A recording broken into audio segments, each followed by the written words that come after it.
It's the spring of 2008. I've just moved to Athens, Ohio, and Ohio University to finish college, living on my own for the first time in my life. Getting back to school is an adjustment, as I've spent the last year off, failing out of nursing school and not really knowing what I wanted to do with my life. However, a fresh start felt like the correct answer. And so I ventured to my dad's alma mater and a school in OU that I knew incredibly well, having grown up on the campus, essentially. Even so, I felt like a stranger in this place. Moving to a new school as a junior and not living on campus strains your ability to make friends, made even worse by the fact that I went home every weekend to work at the hospital where I was an orderly. Often, I found myself alone at night on weekdays, just trying to kill time. And I certainly couldn't study. Why would I do that? And then I remembered that I'd tried World of Warcraft, and now had a real internet connection available. The thing about Appalachia, still now, but certainly then, was that the internet was non-existent. I leveled a Shadow Priest from 1 to 60 on a dial-up modem, and that same priest was now waiting for me at Ohio University on a T1 line. So, I put in the work, and suddenly found myself scrambling to get geared for raiding during Burning Crusade. The one thing I had never been able to do, and had wanted to do most of all. I spent a solid week in the fields of Nagrand around Hala, collecting the materials I needed for the entry-level cloth tailoring gear. It took forever, I died a lot, because it was a PvP server. It was a bad time. And then the night arrived. I found myself nervously standing in Deadwind Pass, looking upon the threshold of my first actual raid. The doors of Karazhan swung open, and quite literally, my life changed. This was the moment when WoW made perfect sense to me finally, like the layer of an onion being peeled away. The massive stone entryway, multiple pathways all open to the group, and the most HP I had ever seen on an enemy mob to that point as our raid started in the stables. Being in Karazhan then was entrancing, like going to a theme park built just for you and your group to explore. The place became my obsession through the spring term, as I not only collected my first full tier gear set, but also hit Exalted with a faction for the first time via Karazhan's Violet Eye rep grind.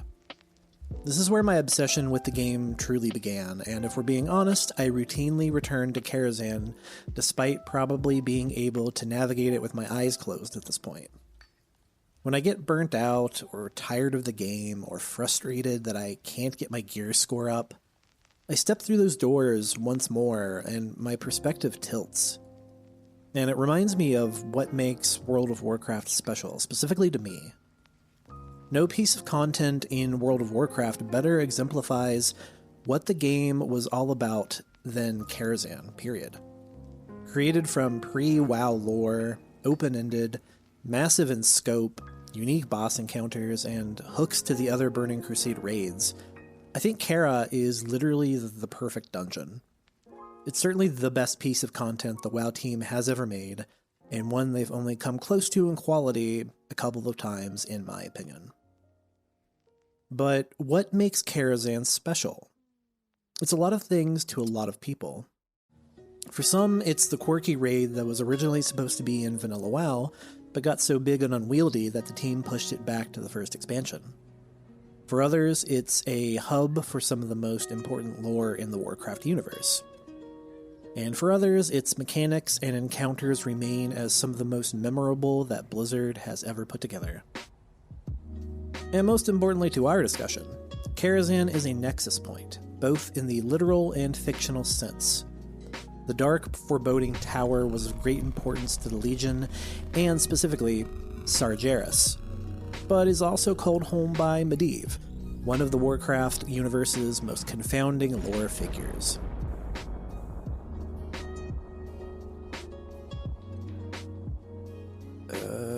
Did anyone else hear that?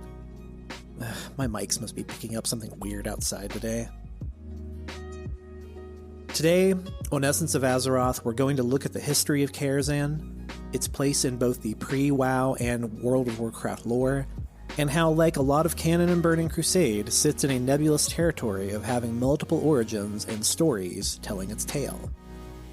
Join me as we crack open the front door of Castle Karazhan and delve into the specter of lore that continues to haunt its halls to this day. This is Essence of Azeroth. Today's episode and many others are brought to you by the generous contributions on our Patreon. Patreon? I don't know. Either one. Pick one. A special thanks to all of our subscribers, including Tastyphone, Rice, Orion, Daniel, Jeff, Josh, Kelly, Bergen, Melissa, Otto, and Brooke. And a special thanks to the people who have found us kind of by random recently and have subscribed. I do it all for you.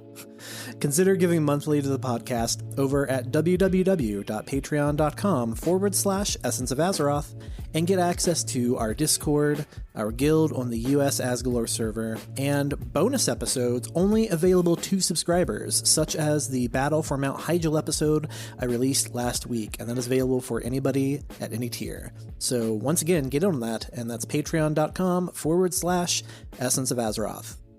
And now, a special report from Kalimdor Public Radio.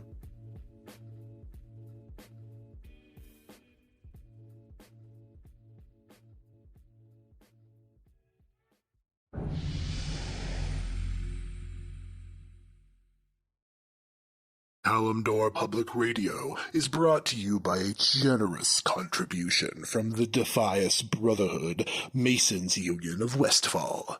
Fair work deserves fair compensation. And no, there is no pirate ship inside a cave with a Murloc chef. You saw nothing. The Eastern Kingdoms. A real crap hole if I ever saw one.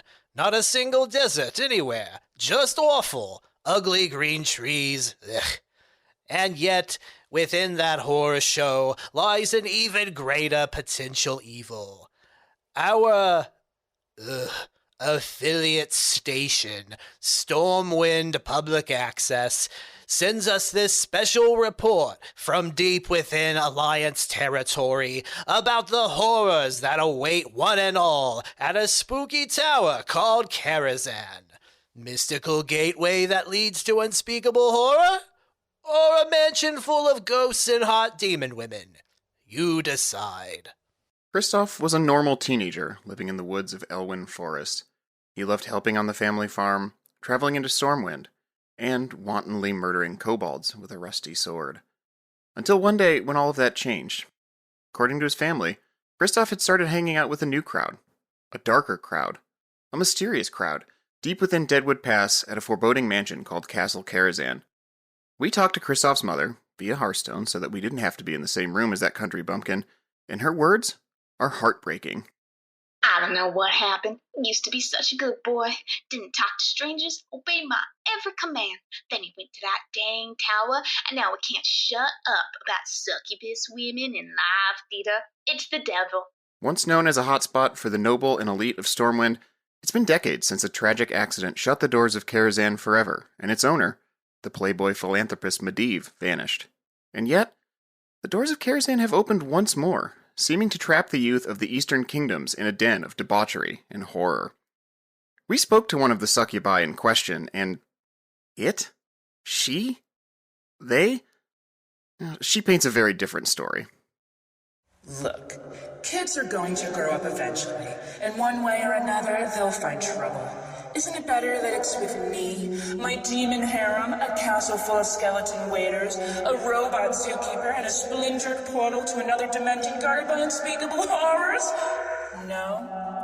Can we redo this part? I didn't think I saw... Awful. Terrible. First there's demon harems, and then what? Smoking? Supporting those awful union workers in Westfall? Kids these days are being led astray from the light and right into oblivion. Into oblivion, indeed. Who's to blame?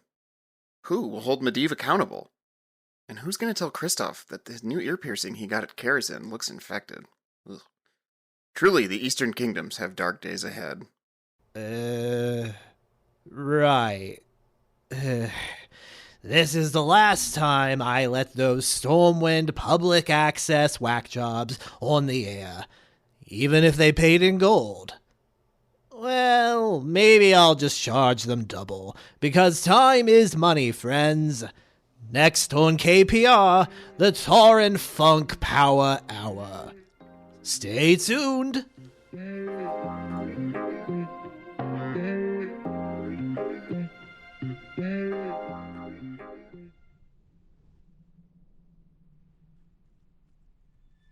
In prep for this season, I've gone back and been reading the Chronicles novels that I love talking about oh so much. And one of the funny things is what does and doesn't get mentioned. After all, these books are essentially retelling the story beats of World of Warcraft, so the places or dungeons that do make the pages seem to indicate what was part of the major story arcs of each expansion. And Karazhan is not in there. Completely glazed over, along with Gruul's Lair and Battle for Hyjal. The last one makes sense as I mentioned in the bonus episode about Hyjal, is that the raid is in-game, but it's more of a reward for the adventurers of Azeroth, able to see how the end of the Third War played out in its own pocket dimension.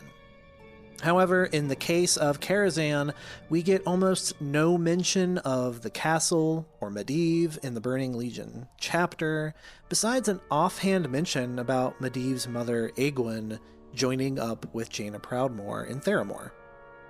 And that's kind of where the Karazhan story starts. Or, I should say, yes, you guessed it, the story of Karazhan starts with... Oh, would you shut up already? What? Hello? Hello? Yes, you, podcast boy. Do you know how tiring it is to hear you bring up the Titans each week like they're the end-all be-all? It's exhausting. And I would know. I was a Titan. Whoa, language. Are you trying to get my sponsors mad? Also, Sargeras? Really? Shouldn't you be in a deep space Titan prison being guarded by Illidan Stormrage for all of eternity after throwing a giant sword into Azeroth at the end of the Legion expansion? Didn't play Legion. What's that? And aren't you the one that said WoW lore is all happening all at once? I'm just choosing the canon I prefer. Fine. While you're here, I suppose you can help us answer some questions along the way. I swear I never wanted a co-host for this show. Shut it, nerd. Fine. If we want to be more specific, this story does actually start with Sargeras and the Burning Legion. More specifically, how the humans of the Eastern Kingdoms were attempting to deal with a new magic-based problem shortly after the Troll Wars against the Amani and the proliferation of human kingdoms. Now, this is pre-First War, so at this point the apex of the human civilizations sits in Strom, later Stromgard, later a smoking hole in the mountains that nobody ever visits, with smaller human nations popping up everywhere, including in Dalaran. You see, during the Troll Wars, humanity gained knowledge of magic thanks to the High Elves and a deal with Quell Thalas. We'll help you end the Amani raids on Silvermoon, and in exchange, you'll teach 100 humans how to use magic. The High Elves were obviously weary of this, but literally had no other recourse if they wanted to save their city. So, humanity gained the knowledge of the arcane, and much to the surprise of the elves, the humans took to it instantly and proved to be exceptional. This is due to humanity's lineage from the Vrykul and the Titans. And it wasn't long until human mages were everywhere, which caused another problem to occur. It was lighting up Azeroth like an arcane Christmas tree. Yes, delicious. There's nothing the demons of the Twisting Nether love more than a magic abuser. We still didn't know where Azeroth was, but an influx of unwieldy magic users? That's enough to get a portal or two open, baby. Which is exactly what started happening.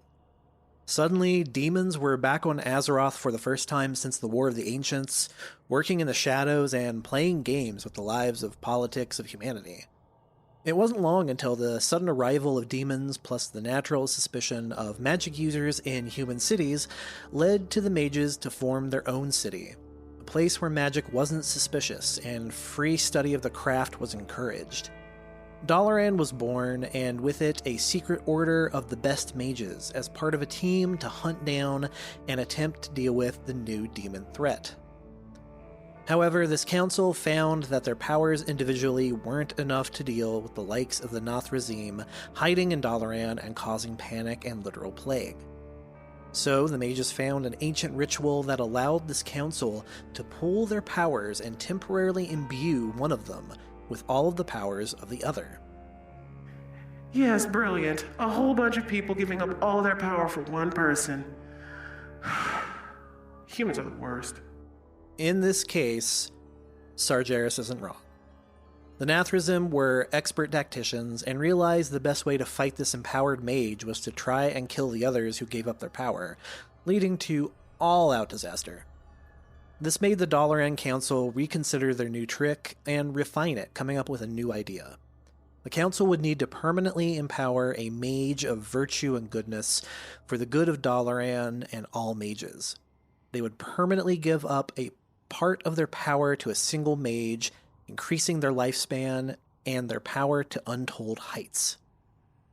And so the Guardian of Tirisfal was born, a champion to stand against and solve the demon problem created by Dalaran's own inability to curb their appetite for magic. And this started a tradition that for 100 years a Guardian would represent the Council, then give up that power, and retire to a quiet existence as a reward for a job well done. And this continued for 1,000 years, until the last and most powerful guardian of them all came onto the scene. The first and only female guardian, and Medivh's mother, the mage Egwene. Born in Tirisfal, she had an affinity for magic that even as a child surpassed and surprised the best High Elf mages. It wasn't long before she became an apprentice of the Council and, against the wishes of the male mages vying for the title of Guardian, took that mantle as well. Now, Egwene was brash, hot-headed, and powerful. The greatest mage to ever come from humanity, bar none.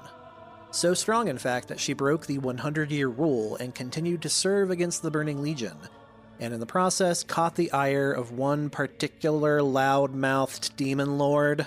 Oh yes, blame me yet again. Look, she needed to be stepped on, and there's no giant boot better suited for the job than mine. It's not my fault she took the bait.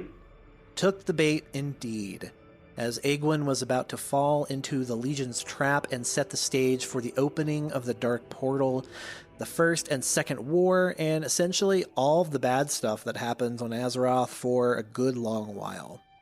Almost 1,000 years before the opening of the Dark Portal, Egwene was about to give Sargeras his next way onto Azeroth.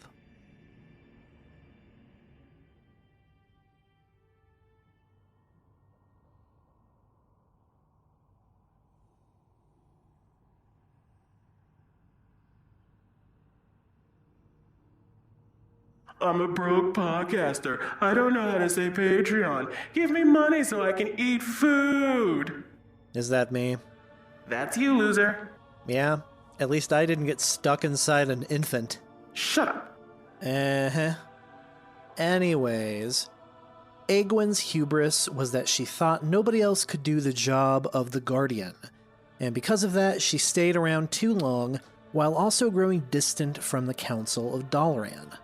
By this point, the Council had grown corrupt, and was more interested in using their shadow docket to influence the politics of the human kingdoms than they were stopping demons.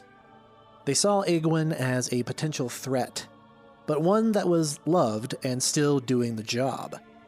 That's until Egwene fell into the trap of my co-host here and ran headfirst into disaster all the way up in Northrend. Demons were hunting the dragonflights and draining them of their energy.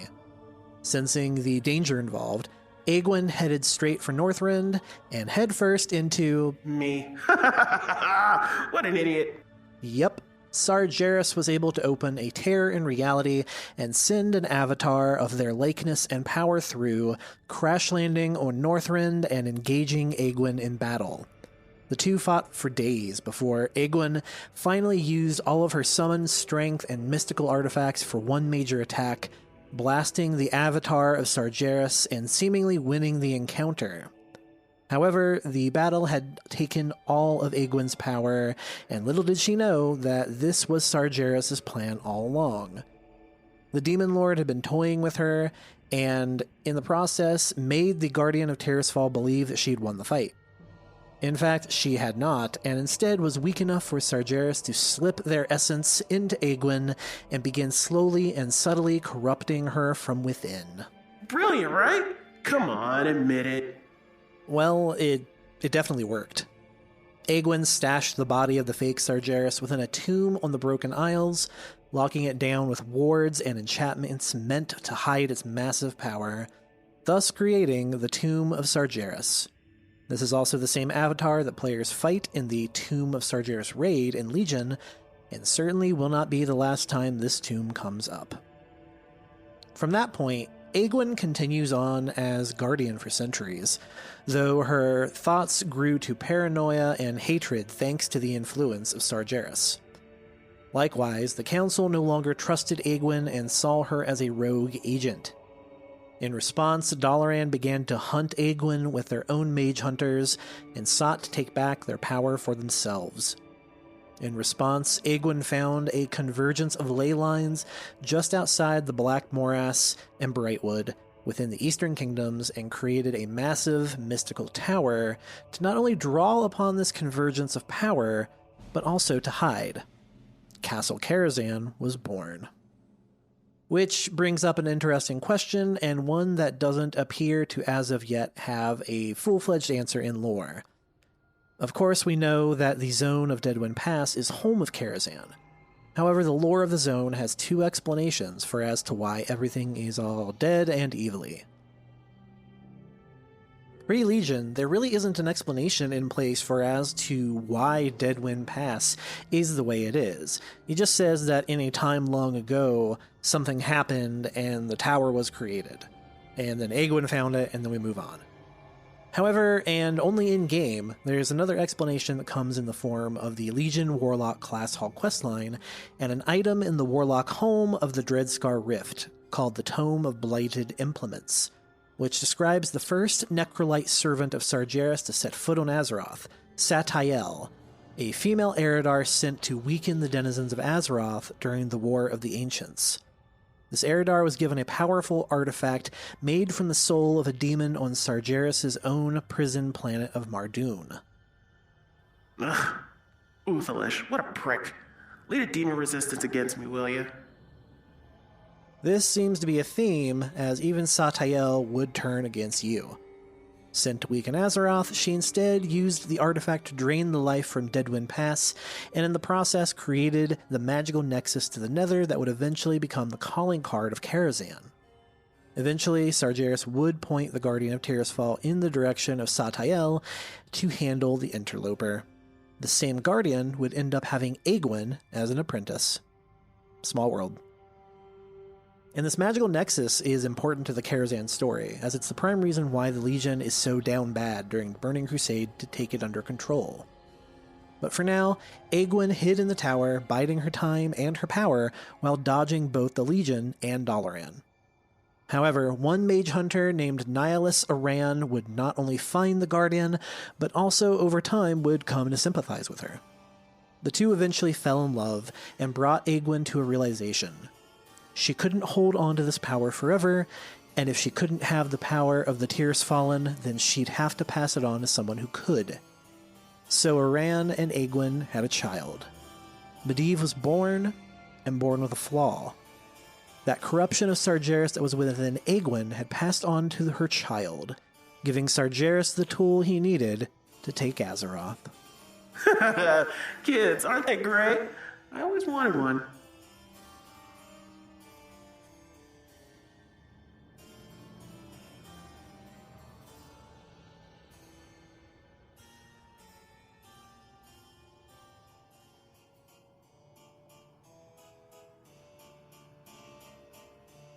And that's how I eventually destroyed the world soul of Azeroth and was finally able to take a vacation. What? I was in the bathroom. What'd you say? Oh, nothing. Just detailing my ultimate plans for the destruction of all life. Guess you just had to be there. Better not have been cool. Much like how Sargeras is still hanging around this episode, they were also still hanging around the child Medivh, who at this point in the story is now being trained in the way of magic by his demanding father. Egwin is completely gone from Medivh's life at this point, having set the powers of the Guardian on a time lock that will activate when Medivh comes of age. From here on, Egwin mostly leaves the story, minus one final confrontation, the ravages of time finally coming for the mage and slowing her down. And Medivh grows up under the harsh tutelage of his father, who is also the court magician and one of the prime magus of Stormwind, some of which we get a glimpse of in the Return to Karazhan Mythic Dungeon and Legion via the form of flashbacks. But joke's on Aran, as he must have moved while Flame Wreath was active because he's blown to bits by the explosion of Medivh's power upon him hitting puberty, killing the former mage hunter, and sending Medivh into a coma that would last until he became an adult. Kept in Northshire Abbey by his friends, Prince Lane Wrynn of Stormwind and Anduin Lothar, one of the high generals of Stormwind, they watched over their friend as they all kind of moved into adult age. When Medivh finally awoke, he found an inability to control his lust for using his newfound powers destructively and wantonly, including a misguided attempt at helping his friends fend off the Gurubashi troll army, killing an entire troll platoon in one fell swoop as they attacked Stormwind, igniting his arcane powers and in the process alerting everyone with any kind of magical inclination that a new power was arising. Frightened by his new power, Medivh headed to his birthright, Karazhan, to learn how to control that power. It's here that he's taken in by the staff of Karazhan and Egwin's former housekeeper, Morose, even as Sargeras continues to twist Medivh's fears and thoughts. And a funny thing happens here. A friend who doesn't care for WoW but does play Hearthstone asked me a couple of weeks ago about Karazhan, and if all the zany and wacky stuff that was in WoW and Hearthstone were one and the same. Because in Hearthstone, I don't know if you've seen, Karazhan's kind of painted as this, fun 70s, party time, and the expansion was literally called One Night in Karazhan. And the answer is that they kind of are the same thing. You see, Morose was doing his best Batman Butler impersonation and wanting Medivh to get out into the world and remember that he had a place in it while also helping to keep the Dalaran Council at bay. Fearing that Medivh would use his newfound power to take over, Medivh takes a cue from Batman of all people and simply plays the role of a young playboy only interested in throwing parties and wasting his talent. To the council and the world at large, Medivh is simply a layabout who threw massive gatherings for nobles at Karazhan and opted to not use his inherited powers. So yeah, the silly 70s party motif that the Karazhan Hearthstone set uses is completely in canon. It's also what leads to the place being haunted.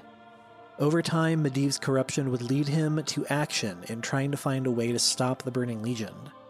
He found the divided races of Azeroth wanting, and saw need for Azeroth to have a new, bigger, and tougher race of protectors against the eventual demon armies.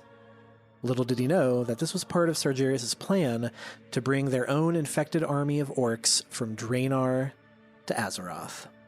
Yes, you guessed it, Medivh was going to open the Dark Portal and begin the First War, setting it in motion, yes, the eventual human versus orc catastrophe.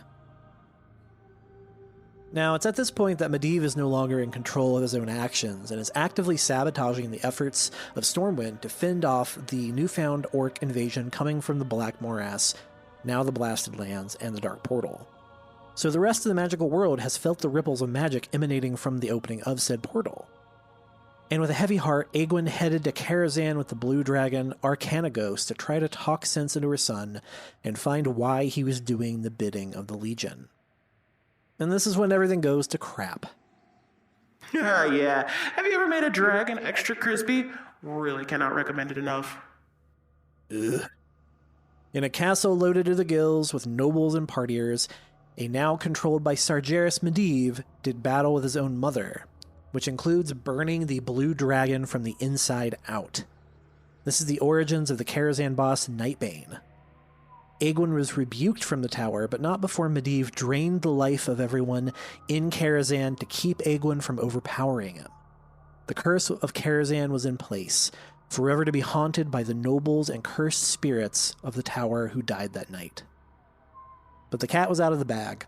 Medivh was in the palm of the Legion and would continue to do so until the end of the First War and a convergence of friends would set upon Karazhan, with Anduin Lothar and Medivh's own student Khadgar striking the killing blow on a now crazed Medivh. The release of energy from Sargeras being forced from Medivh and cursing the tower and the region with a dark energy ruined everything and leaves everything looking as cursed and dark and, in general evil as it is today. This is also where the original canon states that the portal to the Twisting Nether was created. And I guess you're gonna blame me for all that, huh? Well, you did kind of cause the area to be haunted for all eternity, among other things. Look, I don't need this. I'm just trying to do my best and snuff out all of existence. It's like you don't even appreciate what I've done for you in this show. Do you even know how much it hurts to hear you start every episode talking about the Titans when I'm the one doing all the work? Are you done? Besides, you're basically gone from the story at this point. Oh, right, great. Because I've got other things to do. Trust me, I'll be seeing you later.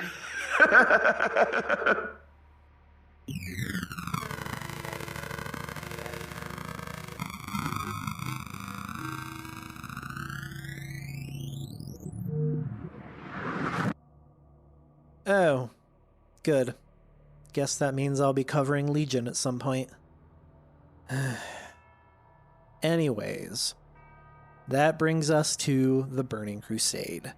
The castle of Karazhan finds itself awakened as the Legion attempts to use the nether space inside as a backdoor portal to Azeroth.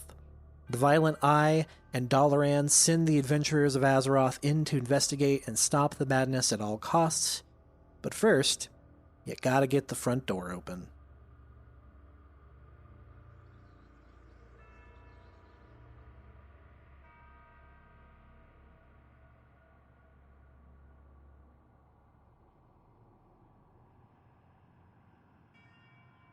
Raid attunement wasn't a new thing in WoW by this point, but Karazhan's could be especially punishing.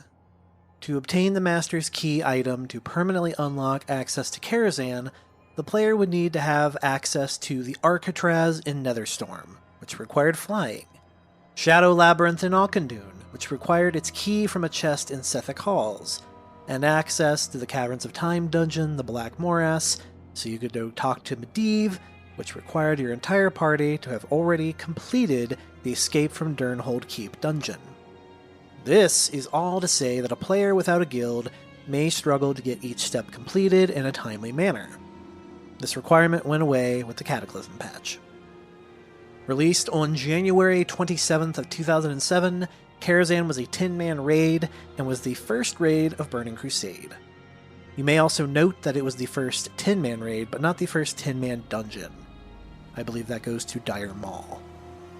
And much like parts of BC, Karazhan was supposed to be in Vanilla WoW originally.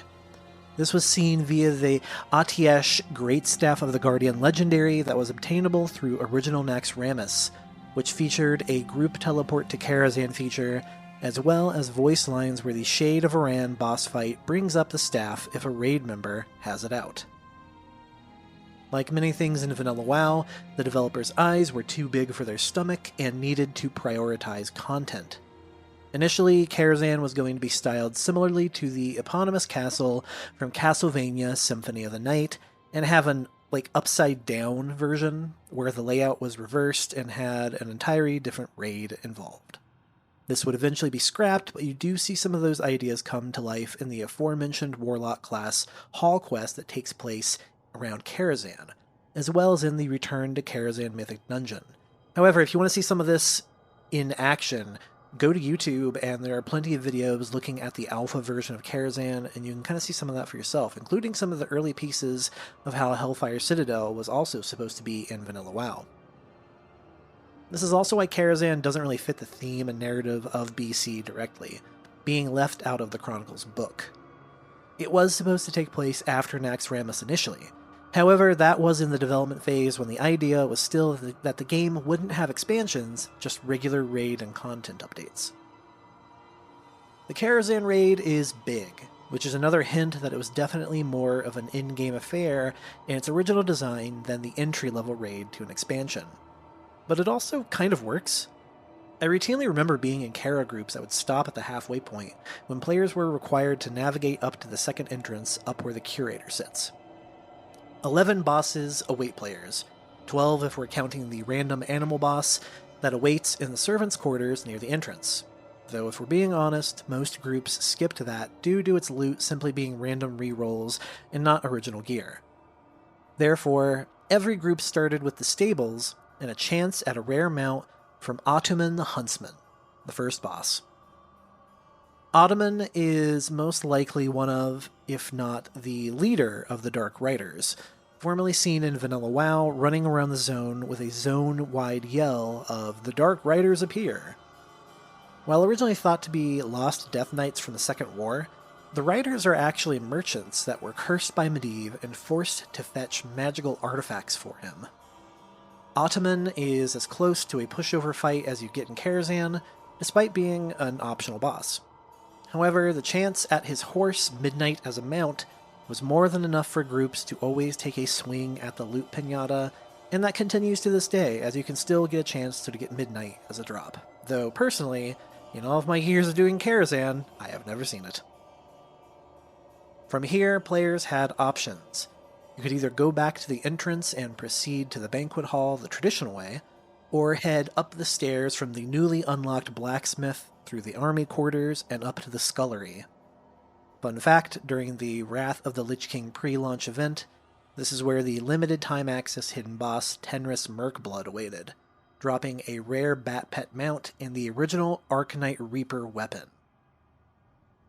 Either path will take you to the banquet hall, and straight into the path of Medivh's former closest confidant Morose, as well as a host of nobles turned crazy spirits, none too happy that you're disturbing their party.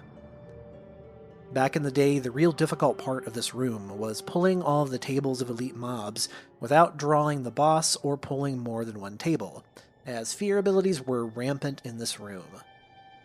However, once the packs are cleared, it's time for yet another PvP-style elimination fight against the now out-of-his-mind Morose, still thinking that everything is normal and fine, and then that you are interrupting a dinner party. Kill order was super important in this encounter, with the boss's 4 dinner guests possessing abilities such as Mana Burn, Shields, Heals, Dispels, multiple stuns, Disarm, and more. The Mana Burn caster was the real danger here, as one cast of that could remove a healer's entire mana bar, essentially sinking the fight, because you probably only brought 2, maybe 3 healers to this. However, even after taking control of the ads, you still had the rogue-like Morose to deal with, who could shadow step around the field and place a debilitating bleed on random enemies, as Morose wasn't tauntable and the Garrote ability lasted 300 seconds, or until death. Same thing. Downing Morose would lead the party over to the guest quarters, home of those succubus harems we've heard so much about on KPR, as well as an oddity within its midst. While optional, the Maiden of Virtue is a keeper a la Ironaya, smack in the middle of Karazhan. We know that Medivh has been collecting artifacts from around the world, but does this mean he also at some point found a Titan facility? Lore in Return to Karazhan says that the Maiden of Virtue was attracted to Karazhan due to its debauchery and came here to punish all of the wicked thoughts. I think that's funnier. Regardless, the Maiden possesses a number of paladin abilities, including a consecrated ground attack that could grow in size, and worse yet, a raid-wide stun that had to be interrupted. Once done, take the stairs just out of the hallway from this wing, and head to one of the many iconic encounters within Karazhan, the Opera House. Working your way backstage, you'll have to deal with a number of wacky abilities, as well as spotlights that can give anyone that stands within it a 20% damage increase, and this could include enemies, so you had to also pull enemies out of those spotlights. Once you've worked your way to the stage, it's time to start the show with one of 3 randomly selected boss fights, and our good friend Barnes giving us a classic introduction. Good evening, ladies and gentlemen. Welcome to this evening's presentation. Providing parodies of Wizard of Oz, Romeo and Juliet, and the Big Bad Wolf / Little Red Riding Hood, all 3 encounters had different mechanics and loot tables, along with some kind of strange quirk in gameplay. The Big Bad Wolf fight became famous for teaching players what exactly it meant to mean to kite an enemy, as the boss would randomly turn someone in the raid into Little Red Riding Hood, chasing them and killing in one hit if caught. The transformed player would have to run around a ring of the outer perimeter of the area to keep from getting chomped. Likewise, Romeo and Juliet required the raid to down both ads at the same time, lest true love brings both back to life and with a major health increase. This encounter is still worth doing to this day, I think, as all 3 now have rare pets that drop from the fight. And more to the point, don't you want to hear that famous line from the Big Bad Wolf? Run away, little girl. Run away. Fun fact, the Big Bad Wolf is voiced by male porn star Lexington Steele, who also voices the Shah of Anger. Good luck for getting that. From this point, players would need to head outside in order to get to the second half of Karazhan, which created a natural stopping point for mini raids that were attempting to pace themselves in the early days. This was also where you might lose some people in a pug group, as it required flying to get up to this door, as well as the key that Morose dropped. The Menagerie and our robot zookeeper is next, with the Curator being a former Blood Elf Arcane Guardian that Medivh had tuned himself, which is the first boss in Karazhan to drop tier gear tokens. Also, it was probably the first major roadblock for pickup groups, thanks to the boss's Astral Flare phase, in which it would summon a number of flares, up to 10, that had to be killed within 10 seconds, lest they hit the entire raid with AoE damage. This phase was usually where groups failed out of Karazhan, even at the temptation of tier gloves, a fantastic intelligence staff, which I actually use transmog of still to the day, and yet another pet. The Curator would return in a 2013 World of Warcraft comic published by DC as one of the final productions of that deal, showcasing the origin of the Dark Riders. I believe it's called World of Warcraft Alliance, and there was also a companion piece to that, World of Warcraft Horde. From here is where Karazhan gets a little complicated, as players begin to climb the tower and contend with a number of bosses that can be done in almost any order, but each and every one of them is a pretty difficult fight. We'll start with the one that was the hardest and hardest to reach, the secret boss of Karazhan and former Blue Dragon Arcanagos, Nightbane. Nightbane required that at least one player had to have done the attunement and gained its summoning urn, which was a questline from within Karazhan. And this then could be placed out on the balcony of the second area, and what followed was one of the most difficult fights to date in WoW, to the point that most people considered Nightbane the actual last boss of Karazhan. This fight isn't dissimilar to Onyxia, in that Nightbane has a ground phase with the typical dragon raid rules, and an air phase where he bombards the field while skeletons come to life. The kicker is that he could also char the ground underneath players, leaving a spreading, AoE damage area that just did massive amounts of damage if he stood in it for even just a little bit. Add in a routine fear ability, and a confident Nightbane attempt could quickly turn to horror in an instant. However, players were rewarded handsomely with a level 115 piece of gear, as well as an item needed for the Serpent Shrine Cavern attunement. Speaking of pains in the butt. Assuming your group actually stopped at Nightbane, your next move would be yet another iconic encounter against the Shade of Aran. Medivh's father and haunting specter that lingers after Medivh's explosion of energy killed him long ago, Aran is trapped in the tower and reliving the tutelage that he gave to Medivh, and that frankly was kind of abusive. And while this boss is optional, it provides an all-too-pivotal teleporter from the front of Karazhan proper, as well as ending the spawning of mobs between Curator and Shade. The Shade fight is standard caster boss fare, with one exception. It's Flame Wreath ability, the bane of all pickup groups, especially mine. After a 5-second cast, Aran would create 3 fire rings around random enemies.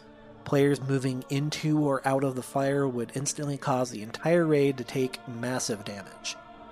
Worse yet, the rings could persist throughout the encounter, and it was often common to hear a raid leader use /yell or shout in voice chat, "Flame Wreath, don't move," as it was always obvious someone wasn't paying attention to directions once the entire raid got nuked.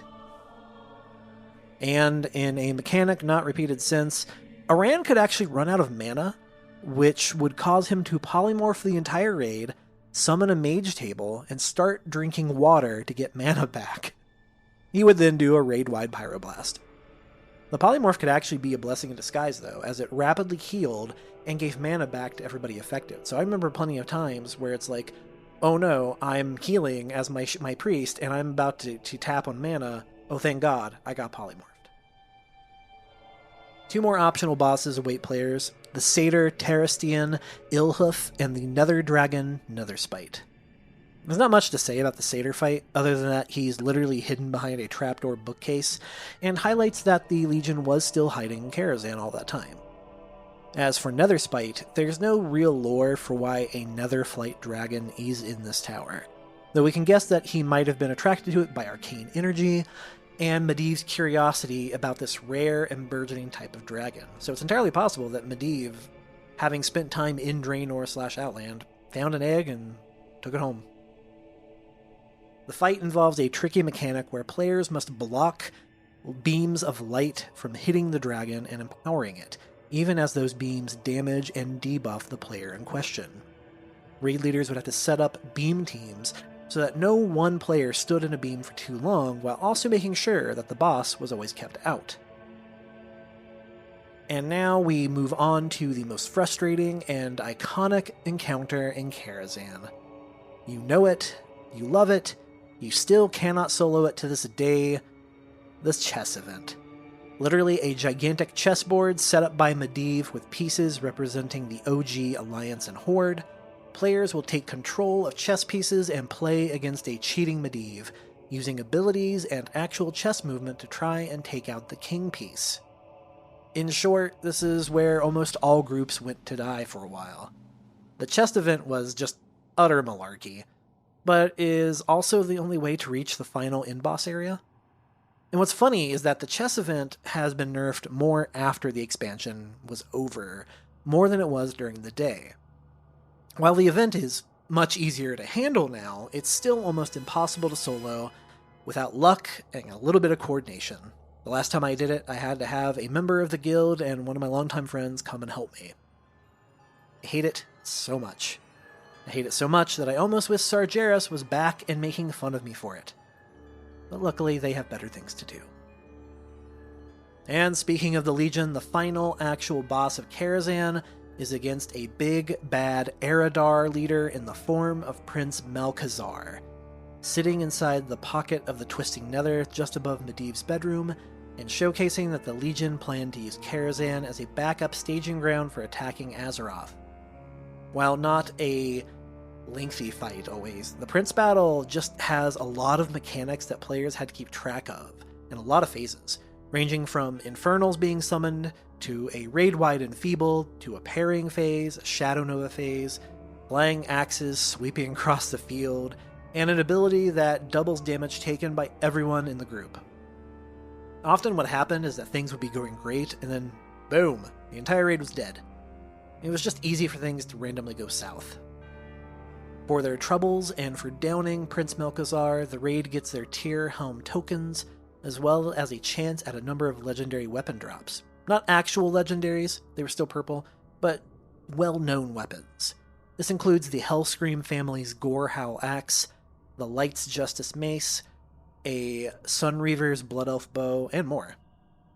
Funny enough, this isn't the end of Prince Malchezaar, though, as Warlocks actually have a chance to summon the Eredar with their Nether Portal ability, along with one of his famous voice lines. "You live on, you wacky prince, you." Karazhan is a WoW oddity, because it was both a welcoming first raid for players in BC, but also had layers of difficulty spikes that meant many players never saw it to completion. I was lucky enough to be in a raiding guild at the time, having my sloppy priest play dragged along for the victory. But even so, I still find myself returning to Karazhan regularly to walk its halls once more. In fact, as I write this, I have a tune sitting outside the castle doors, ready to try and tackle its challenges once more. It will always hold a special place for me, representing a point in time that I both miss and reflect on fondly. I would love to see Karazhan come back yet again, and if its inclusion in multiple expansions at this point as a questing area or as a breadcrumb continues, I wouldn't be surprised if we never truly see the last of Castle Karazhan. As for Medivh, what became of him? I suppose that's a tale for another time. Next time on Essence of Azeroth, we get back to the Trail of Illidan and look at his conquering of Outlands by defeating the Pit Lord Magtheridon, only to shackle the Orcs of Outland in a much similar way. How did Draenor end up this way, and what of the Orcs of Outland? We'll look at Draenor's origins, as well as the dungeons of Hellfire Citadel, and the raid encounter Magtheridon's lair. A special thanks to everybody that helped me with this massive, massive episode. There's lots of wacky stuff going on. This includes a special thanks to my friend Noah for voicing character, for the returning Ash Parrish, staff writer for The Verge, for once again throwing her hat into my wacky creative ring, and two of my co-workers from esports.gg, Alexandra and Olivia Richmond, who both were great sports, and I am very grateful for all the help they can provide. I hope you've enjoyed this episode. It was a long one and something new that we've done, but I think it was all worthwhile. And we will be back next time, so I will see you all later. Take care.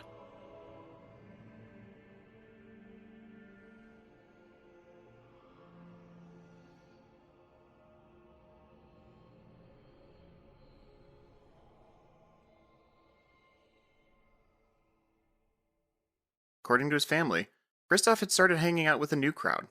A darker crowd. A mysterious crowd.